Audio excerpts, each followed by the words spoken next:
સર્વ મુક્તોને હૈયાના હેતથી જય સ્વામિનારાયણ, જય ભારત. આજે માનનીય પીએમ સાહેબ શ્રી નરેન્દ્રભાઈ મોદીનો અમૃત જયંતિ મહોત્સવ છે.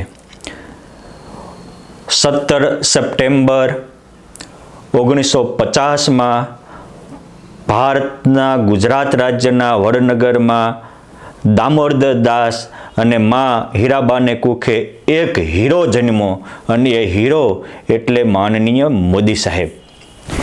આ હીરાને ભગવાને કઈ માટીમાંથી જન્માવ્યો હશે એ એના કાર્યો આજે બોલે છે.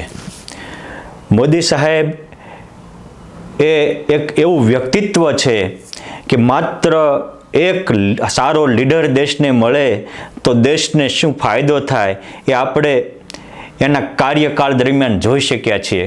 મોદી સાહેબે 14 વર્ષ ગુજરાતનું સુકાન સંભાળ્યું અને છેલ્લા 11 વર્ષથી ભારતનું સુકાન સંભાળી રહ્યા છે.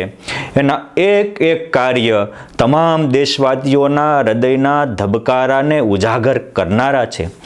આપણે ભારત માતાને જો માતાનું બિરુદ આપતા હોઈએ તો ભારત માતાનો મસ્તક એ કાશ્મીર છે અને ભારત માતાના ચરણારવિંદ એ કન્યાકુમારી છે. 75 વર્ષથી મુગટ વગર ઉઘાડી માથાએ માતા ફરતી હતી એ મોદી સાહેબે અને એની સાથે રહી રાજનાથસિંહ તથા માનનીય શ્રી અમિતભાઈ શાહ એમને સાથે મળી અને એક જ ઝાટકે 370ની કલમ કાશ્મીરમાંથી હટાવી અને માતાને માથે મુંગટધારી કરી હોય તો એ છે માનનીય શ્રી નરેન્દ્રભાઈ મોદી સાહેબ. આપણે ભારતમાં રામરાજ્ય ઈચ્છતા હોઈએ તો એ રામ મંદિર તૂટ્યું એને 500 વર્ષ ગયા. રામ પણ એક કાલ્પનિક પાત્ર છે એવું કહેનારા આ ભારતમાં અમુક મૂર્ખ પેદાઓ થયા. એની વચ્ચે અનેક લડાઈ લડીને ભારતને રામ મંદિરનું નિર્માણ આપી અને રામ મંદિરની સાથે અનેક હોસ્પિટલો, અનેક હાઈસ્કૂલો, અનેક ગરીબ જનધન યોજનાના નિમિત્તે અનેક ગરીબોને ઘર કરી આપ્યા. અને આવા અનેક દેશહિતના કાર્ય કરનારા જો કોઈ હોય તો એ છે માનનીય મોદી સાહેબ. આપણા ભારતના ઋષિમુનિઓએ કહ્યું છે કે શુભ જન્મદિનમ તવ જન્મદિનમ યશસ્વી ભવો તેજસ્વી ભવો સત આયુ ભવો. આવી રીતે તમે યશસ્વી બનો, તેજસ્વી બનો, 100 વર્ષના આયુષ્યવાન બનો. એવો જે ઋષિમુનિઓએ આશીર્વાદ આપ્યો છે એ આશીર્વાદના પૂર્ણ અધિકારી અને એમના જન્મદિવસે આ ઋષિમુનિઓની સ્તુતિ એમના ચરણોમાં સમર્પિત કરી હું પણ શુભકામના પાઠવું છું. વાલા દેશબંધુઓ, દેશને ઉજાગર કરવો હોય તો આ મોદી સાહેબે હેટ્રિક મારી એટલાથી કામ નહીં થાય. જ્યારે ફાઇનલ મેચ રમાતી હોય ત્યારે 4 કે 6ની પણ જરૂર પડતી હોય છે. એમ આપણે સાથે બની અને જેને આપણા દરેક ભારતીયોને વિશ્વભરમાં ઊંચું માથું લઈને જીવતા શીખવાડ્યા છે, ભારતનું નામ આખા વિશ્વમાં રોશન કર્યું છે માત્ર 11 વર્ષના કાર્યકાળ દરમિયાન, એવા મોદી સાહેબને 4 કે 6 સુધીની આપણે સાથ સહકાર આપવો પડશે. અને એ જ્યારે 4 કે 6 લગાવશે ત્યારે ભારત વિશ્વગુરુ બની શકશે. માત્ર ભારત વિશ્વગુરુ બને એવું બોલવાથી નહીં બને, એમના સત્કાર્યમાં આપણે સાથ પણ આપવો પડશે, એમના સદવિચારોમાં સાથ પણ આપવો પડશે.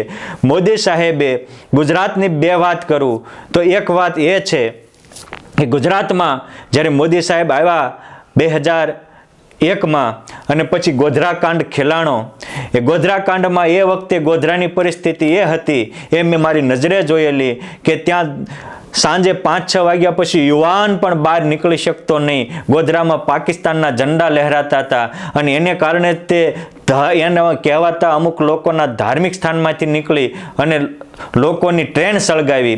અને પછી મોદી સાહેબે જે કડક ડિસિઝન લીધું, આજે એ ગુજરાતમાં ગોધરામાં રાત્રે 10 વર્ષની દીકરી બહાર નીકળે તોય કોઈ માળીનો જાયો એવો પાક્યો નથી કે દીકરી સામે આંગળી સીંધી શકે. આ રીતે બહેનોની શીલની સુરક્ષા કરી છે એ છે મોદી સાહેબ. ભારતમાં ભારતનું સંવિધાન એટલે કે દરેક વ્યક્તિને સમાન હક હોવો જોઈએ, સમાન કાયદા હોવા જોઈએ, સમાન લોકો અધિકારી હોવા જોઈએ, અને એ 3 તલાકનો કાયદો નાબૂદ કરીને મુસ્લિમ પ્રજાના દિલ પણ જીત્યા હોય તો એ છે મોદી સાહેબ. ગુજરાતમાં આ રીતે કોમી રમખાણથી ઘેરાતા ગુજરાતને ક્યારેય ફરીને એવા રમખાણો ન થાય એવું કર્યું હોય તો એ છે મોદી સાહેબ. દેશબંધુઓ, આતંકવાદીઓના હુમલા તો પહેલાં પણ થતા હતા અને મોદી સાહેબમાં પણ થયા. પહેલાં તો ભારતની પાર્લામેન્ટ પર હુમલા થયા તો પણ કોઈ માડીના જાયા નેતાઓનું ખૂન ઉકળ્યું નહોતું, અને મોદી સાહેબ આવ્યા અને 3 વાર આતંકવાદીઓએ એટેક હુમલા કર્યા. એ 3નો જડવાતો જવાબ આપ્યો હોય અને ભારતના વાસીઓની એક એકની ગજગજ છાતી ફૂલે એવું કામ કર્યું હોય તો એ છે મોદી સાહેબ. વળી આજ આયુષ્માન ભારત યોજના, એના જન્મદિવસે કરેલી ગરીબ જનધન યોજના, આના માધ્યમથી એને હજારોને ગરીબોને સહાય પહોંચાડી છે. ગરીબોના ઘરે ગેસ, પ્રકાશ એટલે વીજળી અને પાણી પહોંચાડ્યા છે. ભારતના રોડ પણ સુરક્ષિત અને સારા બનાવ્યા છે. હા, એમાં એના સાથીદારોનો પણ ખૂબ સિંહ ફાળો હોય, કેમ જે એકલા હાથે તાળી પડે નહીં, પણ એક સારો નિર્ણય લેવો એ પણ બહુ જરૂરી છે. મહાભારતમાં લખ્યું છે કે જેવો નેતા હોય એવી પ્રજાનું પ્રારબ્ધ થાય. સારો નેતા હોય તો એ પ્રજાનું પ્રારબ્ધ સારું બની જાય, અને જેનો ખરાબ નેતા હોય તો એ દેશને વાસીઓ બધાનું પ્રારબ્ધ ખરાબ બની જાય. કૌરવોનો નેતા ખરાબ હતો તો બધાને ખરાબ પરિણામ ભોગવવા પડ્યા. ભારતમાં પણ આઝાદ ભારત પછી જે નેતાઓ આવ્યા, જે લોખંડી સરદારભાઈ પટેલ, આજે એમની 150મી પુણ્યતિથિ ચાલી રહી છે, જન્મજયંતિના અવસરો એ ભારતના લોખંડી પુરુષ સરદાર વલ્લભભાઈ પટેલે અખંડ ભારતના સપનાને સેવી અને 562 રજવાડા એક કર્યા. પરંતુ એ વખતના ભારતના પ્રધાનમંત્રીએ કાશ્મીરનો ટુકડો હાથમાં રાખ્યો. 70 વર્ષ સુધી ભારતને કાશ્મીરનો એક અભિન્ન અંગ ન બનવા દીધું. શું કેટલા કરોડોનું નુકસાન થયું, કેટલાય ભારતીય સૈનિકોનો બલિદાન લેવાના આ એક નેતાના ખરાબ નિર્ણયથી. અને એક નેતા હારો આવે તો આજ ભારતનું નામ વિશ્વમાં ગુંજતું થયું. કોરોના કાળ જેવી મહામારીના સમયે ભારતીય જે શારીરિક વૈજ્ઞાનિકો છે, ડૉક્ટરો છે, એને પ્રમોટ કરી અને આખા વિશ્વમાં સૌથી પહેલી ભારતમાં એને કોરોનાની વેક્સિન ગોતી, અને સાગર પેટા મોદી સાહેબે આખા દેશમાં નહીં આખા વિશ્વમાં કોરોનાની વેક્સિન આપી અને સૌ સાથે મિત્રાચારીનો હાથ લંબાવીને ગાઢ મિત્રતા જોડી. યુએઈના દેશો સાથે પણ મિત્રતા જોડી અને અનેક એના તરફથી મળતા ફાયદાઓ ભારત દેશને અપાવ્યા છે. આવા કાર્ય કરવા માટે એમને ઘણીવાર જાનનું જોખમ પણ ખેડવું પડે, પરંતુ એ જાનના જોખમે, જીવના જોખમે મારા ને તમારા માટે આવા કાર્ય કરી રહ્યા છે. ત્યારે દેશબંધુઓએ આવા વિરલ નેતાને સાથ આપવો એ આપણી ફરજ છે. આ દેશમાં જ્યારે ધર્મના નામે આધાધૂધી ચાલી ત્યારે ભગવાન રામ આવ્યા. રાવણ પાસે અનેક શક્તિઓ હતી, દેવતાઓ પણ એને આધીન હતા, પણ એક ચારિત્ર નહોતું. એટલે રામ માટે રામચારિત્ર માનસ લખાય, રાવણ માટે ન લખાય. ચારિત્રના જોરે રામે રાવણનો પરાજય કર્યો. ચારિત્ર અને સત્યતા અને સદભાવનાના જોરે પાંડવોએ કૌરવોનો પરાજય કર્યો. એમ આજ દેશ વિદેશમાં મોદી સાહેબ જાય પણ કોઈ માડીનો જાયો એવો ન નીકળે કે આ સ્ત્રી કે ધનમાં લેપટાયેલો હોય, આ દારૂ કે માંસનું ભક્ષણ કરતો હોય. ભગવાને સ્વામિનારાયણે આપેલા 5 વર્તમાનો એ મોદી સાહેબના જીવનમાં આપણને આરપાર દેખાય. વર્તમાનની કેટલી તાકાત છે, જ્યાં આવે ત્યાં સન્માન મળે એવું જાણીને આપણા દરેક દેશવાસીઓએ આપણા હિન્દુ તહેવાર, હિન્દુ આહાર અને હિન્દુ યોગાને અપનાવવા અને એની માટેનું જ્વલંત કાર્ય કર્યું હોય તો એ મોદી સાહેબ છે. યોગા તો પતંજલિ મહારાજ થયા ત્યારથી ચાલુ હતા, પણ એ યુનોમાં જઈને આખા વિશ્વને ભારતનો યોગા ડે તરીકે જાહેર કરાવનારા હોય તો એ મોદી સાહેબ છે. આવી રીતે એમને અનેક સત્કાર્યો કર્યા છે, કરી રહ્યા છે. એમને જ્યારે ગુજરાતના સીએમ હતા ત્યારે એમના ભાઈની દીકરીએ આવી અને કીધું કે આપ તો સીએમના પદે બેઠા છો તો મારું ઉચ્ચ કોલેજમાં એડમિશન મળે એવું કરી દો. ત્યારે એને 5,000 રૂપિયા આપીને કીધું કે બેટા દીકરી, મારી ગુજરાતવાસી 2 કરોડ દીકરીઓ એ મારી દીકરીઓ છે. હું કોઈને અન્યાય ન કરી શકું. માટે તમારે ઉચ્ચ કોલેજમાં એડમિશન મેળવવું હોય તો પ્રયત્ન કરો. આવો મમતા રહિત મરદ માણસ એ મોદી સાહેબ છે. નકર આજે દરેક વ્યક્તિઓ પોતાના કુંડાળામાં બંધાયેલા હોય અને કુંડાળાથી બહાર નીકળે તો એની ઉપર જે ત્રાસ ગુજારતા હોય છે એ તો વીતી હોય રે હોય તે હો જાણે અણસમજ્યા મન ઈર્ષ્યા આણે. એવા કૂપમંડુક મોદી સાહેબ નથી. વળી એનામાં કૃતજ્ઞતાનો ગુણ એ મારે અને તમારે શીખવા જેવો છે. નિર્ભયતા અને નિડરતાનો ગુણ એ પણ આપણે શીખવા જેવો છે. એ જ્યારે મોદીને પીએમ પણ નહોતા, સીએમ પણ નહોતા અને કાશ્મીરમાં લાલ ચોકમાં ઝંડો લહેરાવાનો હતો તેથી કીધું હતું ફેસલા લાલ ચોકમાં આવશે. જેની માએ સવાશેર દૂધ ધવરાવ્યું હોય આવી જાય. આ બોલવાની તાકાત એનામાં હતી. અને જ્યારે આતંકવાદીઓ એટેક કરતા ત્યારે એને કીધું હતું કે એને એની ભાષામાં જવાબ અપાય અને એની ભાષામાં જવાબ એને કહીને નહીં કરીને દેખાડ્યો છે. મોદી સાહેબ એ કહેનારો નહીં કરીને દેખાડનારો વ્યક્તિત્વ ધરાવે છે. આજે ઘણા મોટી મોટી લાલસાઓ તો આપે પણ મોદી સાહેબ એનું ખંડન કરતા હોય, એને નિગ્લેક્ટ કરતા હોય એવાને પણ સામે કામ કરીને જવાબ આપે છે. જો આ કરી બતાવ્યું. માટે આ કરીને બતાવનારું વ્યક્તિત્વ ભારતને છેલ્લા મારી દ્રષ્ટિએ 1000 વર્ષ બાદ મળ્યું છે. અને એટલે ભારત તો આજે વિશ્વગુરુ બનવાને પંથે આગળ પગલાં ભરી રહ્યું છે. ત્યારે આવા નેતાના સારા કાર્યો, સદ્ગુણોને આપણે શીખીએ. જ્યારે ગુજરાતમાં નર્મદા સરદાર સરોવર ડેમનું લોકાર્પણ હતું, મને યાદ છે એ વખતે મોદી સાહેબે જેટલા વિપક્ષી નેતાઓ હતા એ બધાને બોલાવ્યા અને એના નાના નાના કાર્યની કદર કરી. દુશ્મનોને પણ સાથે કોઈ દિવસ તુકારો ન કરે. મનમોહનસિંહ મળ્યા હોય તો એના સદગુણોને પણ બિરદાવી શકે, દુશ્મનોના પણ સારા કાર્યને પ્રમોટ કરી શકે અને એને પારક્યાને પણ પોતામાં સમાવી શકે એવી એની વિશાળ ભાવના, વિશાળ કાર્ય છે. અને એટલે એ જ્યારે સરદાર સરોવરના લોકાર્પણ વખતે બધા નેતા આવ્યા અને લોકોએ કીધું આ તો મોદી સાહેબ આવ્યા એટલે સરદાર સરોવરનું સમર્પણ થયું. ત્યારે એને હાથમાં માઇક લઈને ગદગદિત ભાવે કહ્યું હતું કે બાપ, આ મોદી સાહેબનું એકનું કામ નથી. આ જેટલા નેતાઓને બોલાવ્યા એ લોકોએ કેટલાય વર્ષોથી પોતાનું યોગદાન આપ્યું છે.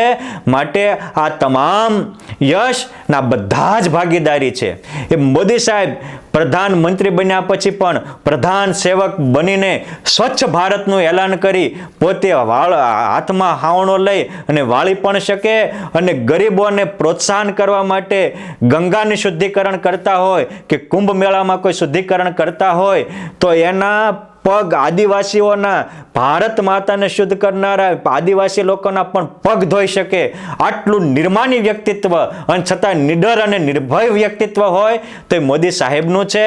આજે આવી રીતે સારા કાર્યને સર્વત્ર પ્રમોટ કરનારા કૃતજ્ઞતાના ગુણ આપણે પણ શીખીએ. આજે કેટલાય ધર્મગુરુઓ કે ધર્મસ્થાને બેઠેલા વ્યક્તિઓ પણ જ્યારે એની નીચે વારસદાર આવે કે એક મહંતાઈ બદલે તો ઓલા જૂના મહંતનું કાર્ય હોય પોતાના નામે લખીને પોતે તો આવી રીતે ચાડી ખાનારા અને ચોરીને પોતાનું નામ વધારનારા અનેક છે. પરંતુ આવા ધર્મગુરુઓએ કે ધર્મના લીડરોએ પણ મોદી સાહેબનો આ કૃતજ્ઞતા ગુણ શીખવા જેવો છે. કેમ જે એમના કાર્ય બોલે છે, એમની માત્ર વાતો નહીં. અને આવું મોટું કાર્ય કરતા હોય ત્યારે એ રાજકીય નેતા છે એટલે એ રાજનીતિ પ્રમાણે સામ દામ દંડ ભેદ નીતિ એ રાજાના અધિકાર છે. પણ મારે તો ધર્મના નેતાઓને કહેવું છે કે બાપ, તમે ધર્મના નેતા છો, તમારા માટે સામ દામ દંડ ભેદ ન હોય. કોઈને મારી વાતથી હૃદયમાં ઠેચ પહોંચતી હોય તો હું એની ક્ષમા યાચના કરું છું. પરંતુ સત્ય તો કોકે કહેવું પડશે. સાચે સાચું કહેશું, હરી રાખે એમ રહેશું.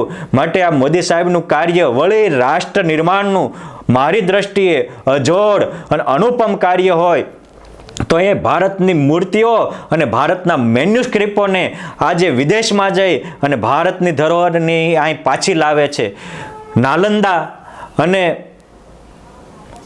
તક્ષશિલા યુનિવર્સિટી આ બેમાં તે વખતે આક્રાંતોએ સળગાવી દીધી હવે જાણીએ છીએ, પરંતુ ચીનનો એક યાત્રી યુએન સંઘ ભારતમાં આવ્યો એ વખતે વિશાળ દિલના મનીષીઓએ ભારતનું હિત ચિંતન કરી અને ભારતીય સંસ્કૃતિ વિશે લોકો સુધી પહોંચે એવા હેતુથી 650 મેન્યુસ્ક્રિપ્ટ ચીનને આપી હતી.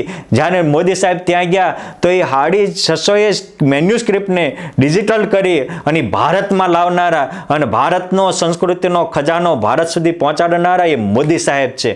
એક દિવસના નેતાઓ ભારતનું સારું વસ્તુ કરી અને તાજમહેલ ભેટ આપતા હતા. આજે ગીતાજી ભારતને લોક સુધી પહોંચાડનારા અને કોઈ આવે તો અમારો ઉત્તમમાં ઉત્તમ ગ્રંથ ગીતાજી છે એમ વિદેશમાં પણ ગીતાજીનું ગૌરવ વધારનારા એ મોદી સાહેબ છે. અરે સાંભળો, જ્યારે 71નું યુદ્ધ થયું ત્યારે ભારતના 60 જેટલા સૈનિકો પાકિસ્તાનમાં રહ્યા હતા અને પાકિસ્તાનના 90,000 ઉપરાંત સૈનિકો અહીંયા ભારતના વીર જવાનોએ બંદીખાન બનાવ્યા હતા. પણ યુદ્ધ પૂરું થયું ત્યારે એ વખતના ભારતના જે નેતા આપણે આજે એને જે ગણતા હોઈએ એને એ 90,000 ઉપરાંત પાકિસ્તાનને હોપ્યા, પણ એ ભારતના 60 નેતાઓને પાછા ન લાવ્યા અને એમાંથી આતંકવાદ વકર્યો હતો. આ આતંકવાદનો જન્મ આવા કારણોથી થયો હતો. જ્યારે ભારતનો એક અભિનંદન પાકિસ્તાનમાં સર્જિકલ સ્ટ્રાઇકમાં જાય, બીજે દિવસે પાકિસ્તાન પગે લાગીને અહીં આપી જાય, એ છે મોદી સાહેબ.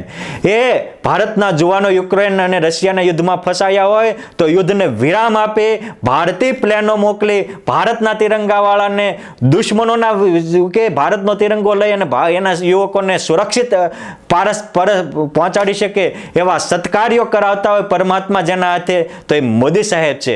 ભગવાનનો પણ એને સાથ છે અને સાચા દિલના દેશબંધુઓનો પણ સાથ છે. આપ પણ સામાન્ય નાની નાની વાતમાં વેચાઈ જઈને કે કોકની વાતમાં ના ગુલામ બની અને ભારત માતાનું ગૌરવ વધારે એવા કાર્ય થતા હોય એનાથી દૂર ન રહીએ. જે કોઈએ ભારતનું ગૌરવ વધાર્યું એ આપણા છે. હું એક સંન્યાસી છું, મારે આ પક્ષ કે આ પક્ષ એ કોઈ હોય નહીં, પરંતુ જો ભગવાન રામ કે ભગવાન કૃષ્ણ એને હંમેશા દેવોને સાથ આપ્યો છે, દાનવોને સાથ નથી આપ્યો. શું કામ? દાનવો જેનું ખાય એની ઘોર ખોદનારા હોય છે. દેવોમાં પણ ભૂલો હોય, હું ના નથી પાડતો. બ્રહ્માજીને પણ સરસ્વતીમાં મોહ થયો હતો, ભગવાન ભોળાનાથને પણ મોહિનીમાં મોહ થયો હતો, તો પણ પુરુષોત્તમ નારાયણે દેવોને સાથ આપ્યો. શું કામ? દેવો હંમેશા જનહિતના કાર્ય કરે છે, જનહિતના નિર્ણય લે છે. મોદી સાહેબ ગમે ત્યાં જતા હોય અને ગમે એ ડીલ કરતા હોય પણ એમાં હંમેશા દેશનું હિત જ હોય. અને દેશના દુશ્મનો જો દેશ ઉપરનું કોઈ ખરાબ કરવા આવે તો ત્યાં એની છાતી ઉપર જઈને સિંદૂર ઓપરેશન કરીને જવાબ આપનારા અને આતંકવાદીઓને થથડાવી મારનારા અને દુશ્મન દેશમાં ગભરાવટ કરનારા અને મિત્ર દેશમાં આનંદનો માહોલ સર્જનારો વીર પુરુષ હોય તો એ નરેન્દ્રભાઈ મોદી સાહેબ છે.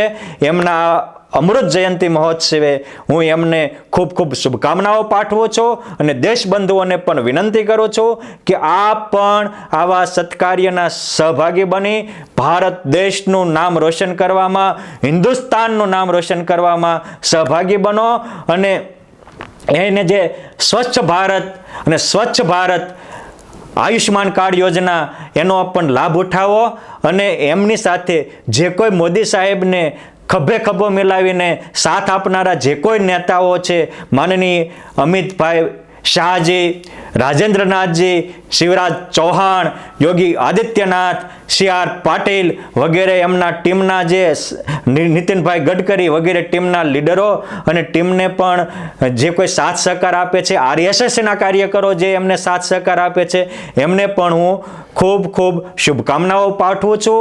આવા સારા વ્યક્તિઓ 100 વર્ષ જીવે અને ભારતને વિશ્વગુરુ બનાવી ભારતનો સુવર્ણયુગ પાછો આવે એવી ભગવાન એમનામાં શક્તિ પ્રદાન કરે. આજે સવારમાં લક્ષ્મીનારાયણ દેવ વડતાલ ધામમાં એવું કહેવાય છે, એક પ્રદક્ષિણા કૃતે સતયજ્ઞ સમમ ફલમ, એક પ્રદક્ષિણા કરે ને 100 યજ્ઞનું ફળ મળે. આજે મેં સવારમાં વહેલા ઉઠી અને ભગવાન લક્ષ્મીનારાયણ દેવ હરિકૃષ્ણ મહારાજની 51 પ્રદક્ષિણા કરી હતી. એનું ફળ હું માનનીય મોદી સાહેબને ચરણોમાં સમર્પિત કરી કૃતજ્ઞતા વ્યક્ત કરું છું. અને આવા ભારતના નામને વિશ્વમાં રોશન કરનારા તમામ નેતાઓને ખૂબ ખૂબ વધાઈ આપી વિરમું છું. અસ્તુ, ધન્યવાદ. જય સ્વામિનારાયણ, જય ભારત.